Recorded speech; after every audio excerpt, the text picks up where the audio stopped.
Hello, I'm Diane Barrett. I'm here with the PE Collection and Sheila Morris. And I thank Sheila for being part of our collection ongoing, which is wonderful. And today is the 24th of March, 2023. Sheila's here today talking about her coming out experience. So thank you. Thank you so much, Diane, for inviting me. I love being part of your collection. I really do. Great. Let me start with that. My name is Sheila Morris. I live in Columbia, South Carolina. I was born and raised in Texas, in a little tiny town in Southeast Texas, about 90 miles northwest of Houston.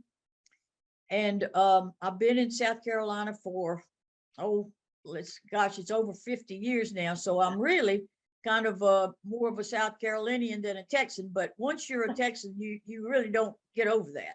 So I can see why. yeah.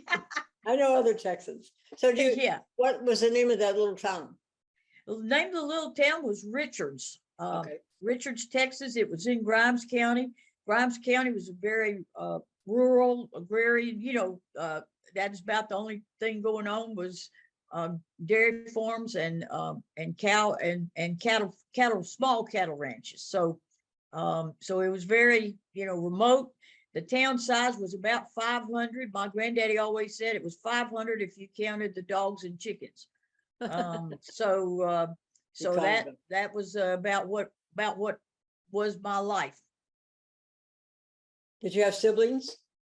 I had no siblings. Mm-hmm. My parents, both of them were educators, both of them teachers. And my dad was the first person in his family to get a college degree. He got it through the GI Bill after World War II. I was born in 1946, so I was part of that wave of baby boomers, as they called us, because there were so many of us. Mm-hmm. So I would assume you're a baby boomer also. Mm-hmm. Right. I thought that. So, yeah.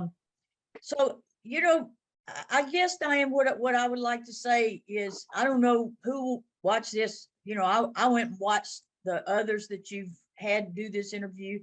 And, there certainly are similarities. I think in all of us as lesbians, there's similarities, particularly at our age, of how we came out, Right. And when I was growing up, I didn't even know what coming out meant. I never heard of it. I knew that I felt different, but my life, I think the whole, there's not really, like, you can't really pinpoint events. You can pinpoint events that, helped your coming out process. But I feel like my whole life has been a coming out experience, a series. That's true. I think it's ongoing now. What you're doing is more of that. Yes, that's right. That's right. This is kind of like just expanding it, I guess. And so that's why what you're doing is so important, I feel like. But anyway, so being different, that was the thing. I mean, when you start out as a child and you realize that your life is different because you're not like the other little girls in your classes and in your people you play with, then you start to wondering, well, what is different? What makes myself different from the other little girls? And I think it was just an understanding that at a very early age that I loved other little girls. I mean, I loved them. Mm-hmm. And I couldn't understand why I couldn't, have a lifelong experience with having married another little girl. But I asked one to marry me when I was very young. How old were you? Probably about 5 or 6, I would think. Yeah. And I asked her, her name was Tina Beth. And I said, Tina Beth, I'd like to marry you when we get older. And she said, well, I don't know who would be the daddy. And I said, well, I would be the daddy. And you would be the mommy. And she said, no. She said, that doesn't work. She said, you're not a man. you're not a boy. And she said, so, this is never going to happen. So that was my first real rejection, which I had a lot of as life went on. That was But amazing that she was open to it, but she just couldn't define how you were going to fit into it. oh, she was Yeah. crazy about me too. Yeah, of we course. we loved each other. We really did. But it wasn't going to be that kind of thing for her. So anyway, that kind of got my thoughts turned to, what is this? What is the problem here? And I Mhm. grew up in a very conservative, ultra conservative Southern Baptist church. Mhm. My parents, my daddy led the singing, my mom played the piano for the church, and we were there whenever the doors were open. We were at that church. Wow. And so yeah, and so that religious background, similar to somebody else that I heard talk about their religious background, Mhm. it shaped, it formed lifelong, experiences for me.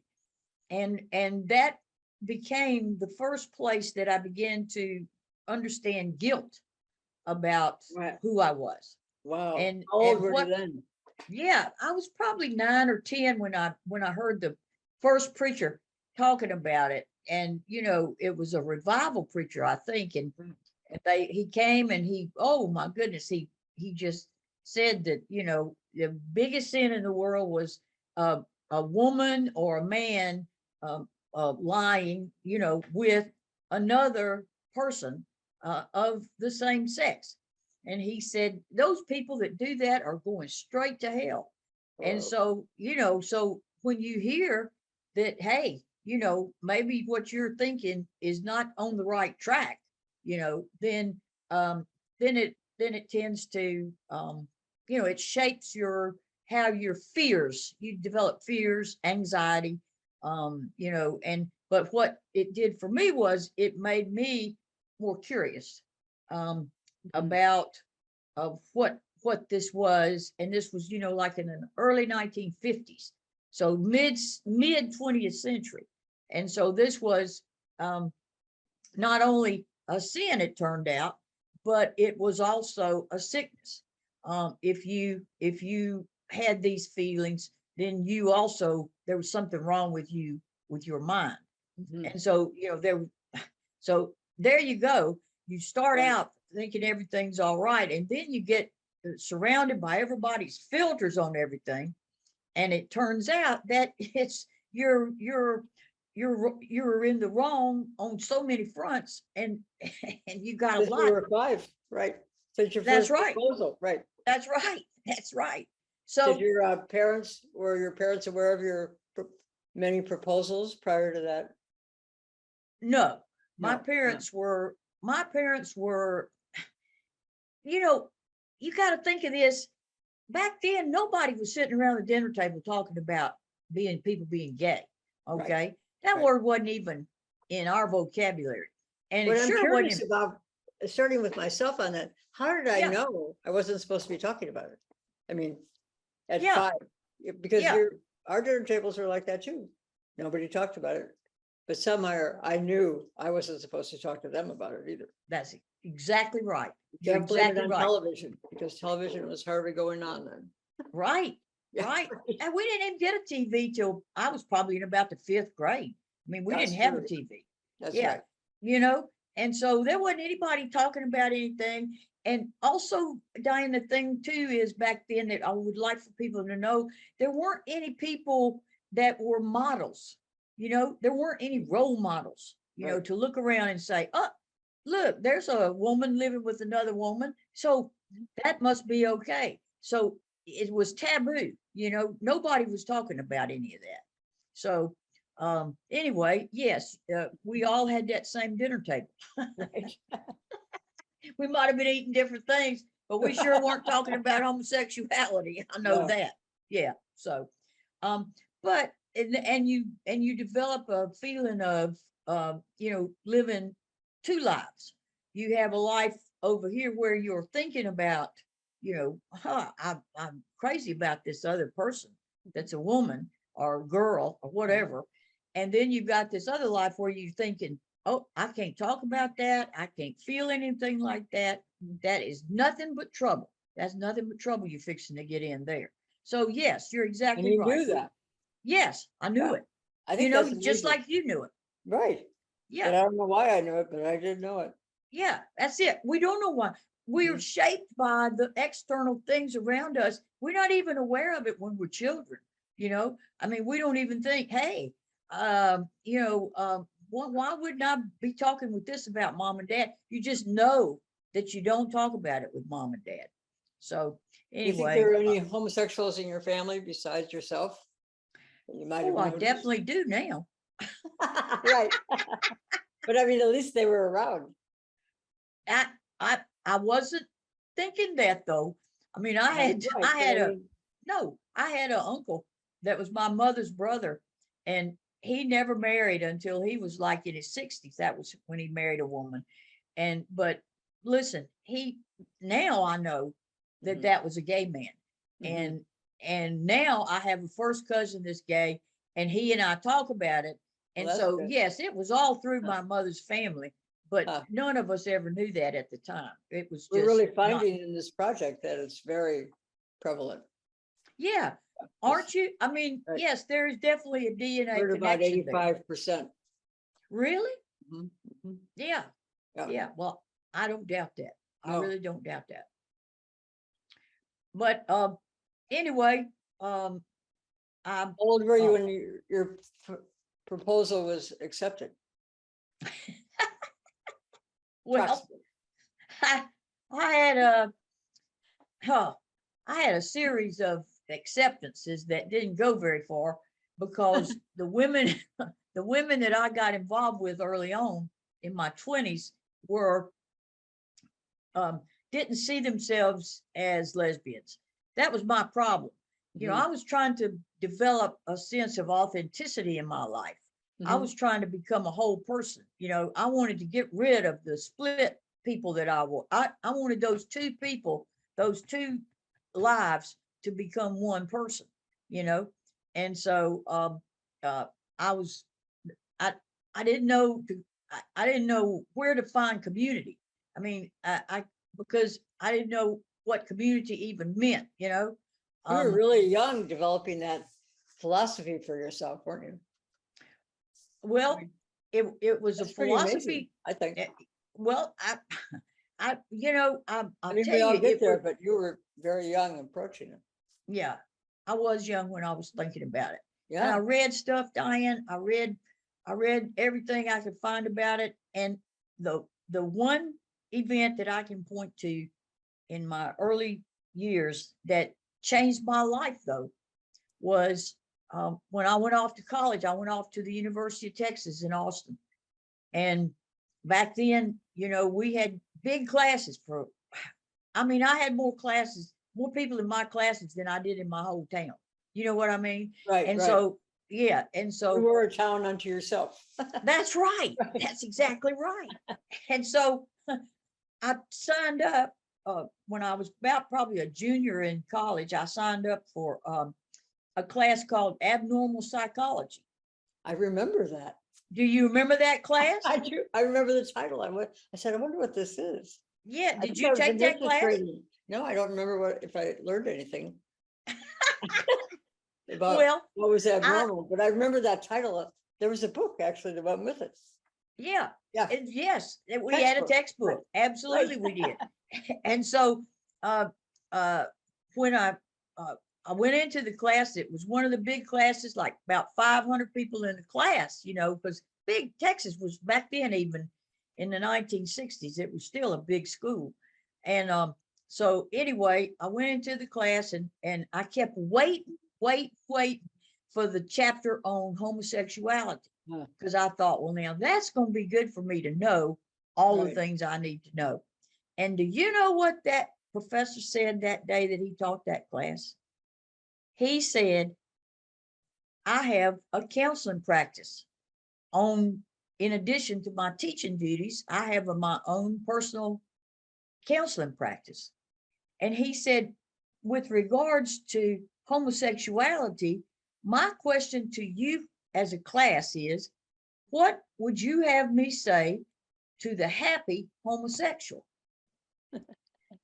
And that was like a ding dong bell went off in my mind. And I thought to myself, happy homosexual.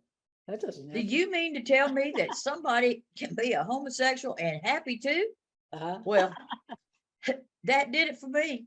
I said, Sign me up. sign me up. I am done with, I wasn't done with guilt and all that. No, it didn't happen like that.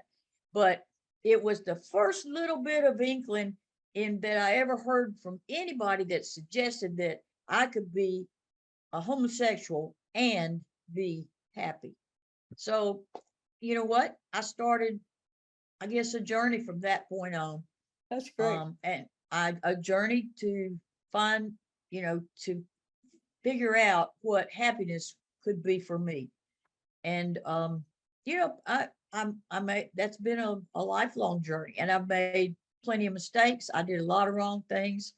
But I lived with, I had kind of a serial monogamy going for when I was young. But because I didn't know where to go to look for anybody, I started with college, never did get anywhere. Started, but never did get anywhere. And ended up, the first relationship I had with a woman, intimate relationship with a woman, was when I went to the Southern Baptist Seminary in Fort Worth, Texas. Were you going to be a seminarian? I was Were going to you? be I was going to be a church musician. Ah, And I ended up being a church musician for about what'd 5 you years. play? What was your music?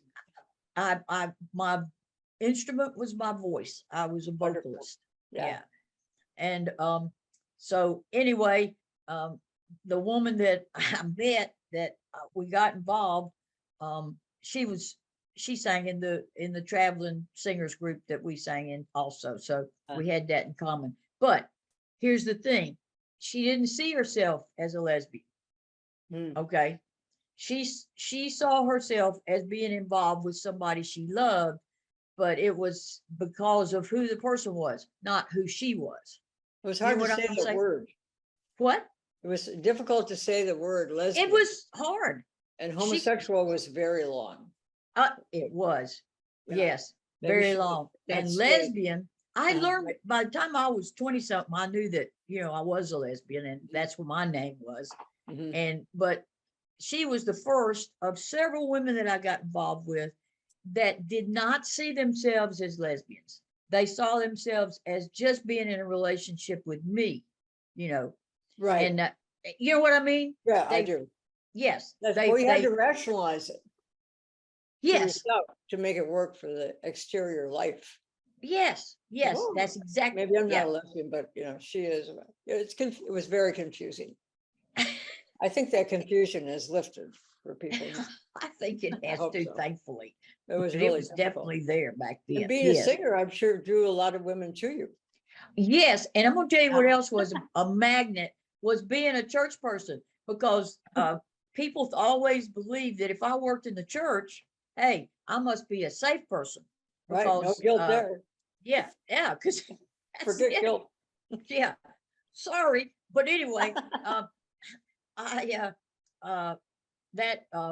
but that was true. People are drawn to people who they think are spiritual, and also can be gay. So so that happened several times. And again, there were a lot of things I did that were very wrong, and I acknowledge that. And some things you could fix, some things you couldn't. But anyway, it took me I don't know, until that's very wrong. You were a young woman developing who you were. And in that, you try things. Yes. That's part of growing up, so to speak. Growing into who you're going to be. Yeah. I don't know. It's true. That's very true. Right. And but you had so many proposals going on. You were a busy woman. Sorry. I don't know. I wouldn't let a mistake being wrong. You don't, but you can. Okay. Yeah. Yeah. Well, I got over it. Stuff. you know, my first attraction at age 5 was to a nun. I was in a Catholic school. Right. So, and then that continued because my relationships with nuns continued. And I find it Yeah. very sensual. Yeah. Isn't that interesting? I mean, that's very interesting to me. Yeah. And the thing that I had good times and good relationships, you know, with some women, but until I got involved with Teresa, my wife now. I got involved with her in the early 1990s when she and I were both in other relationships, both had other relationships, long-term relationships. She had been married, she had a son, and we were workers together as activists in the movement in South Carolina. That's how we got together. When we formed the Gay and Lesbian Business Guild in South Carolina in 1993. I was the president and Teresa was on the board. So we started working together then when we were both in other relationships. 7 years later, in the year 2000. You had to make sure you knew the person, right? No, this was a total surprise. The person I was with left me for somebody else. Oh, really? Yeah. I was devastated. That was I mean, good. I'd been with that woman Teresa. 18 years. Huh. I'd been with her for 18 years and she just up and left me for somebody else. So, well, that was but that was your gift from her, her going away gift. It was her going away gift. Right. I'm going to tell you that. You are exactly right. That I'm going to call it that from now on. That was a going away gift from her. Okay. It really was, because she had been one of those women, like all the other women I'd been involved with. She didn't see herself as a lesbian. Although we'd been together for 18 years, she saw herself as just a person attracted to me, but not like, you know, other women. But it got over that. Yeah, she got over that. Right. So then it was somebody other woman. Yeah. But then Teresa's at that serendipitous time, also her partner that she'd been in a relationship with for 9 years got involved with somebody else. So it was Teresa and I, we were there and we were the best of friends, and we were, you know, we had the same values. That's so important, to share values. And she called herself a lesbian. She knew she was a lesbian. She was out. She was proud. All those things I'd always looked for all my life. That's what she was. Another and gift. We got together. Yeah, it was a gift. Another it really was. A good one. A good gift. And we've been together ever since. That's 22 years ago. Congratulations. So, yes. Look forward to meeting her. Yes. I hope we can, if we can ever get her. That's up to her. I'm available. Okay. But I don't know what else you need to know, Diane. I just, you know, I did turn into a happy homosexual, and, you know, but mostly I turned into a lesbian activist.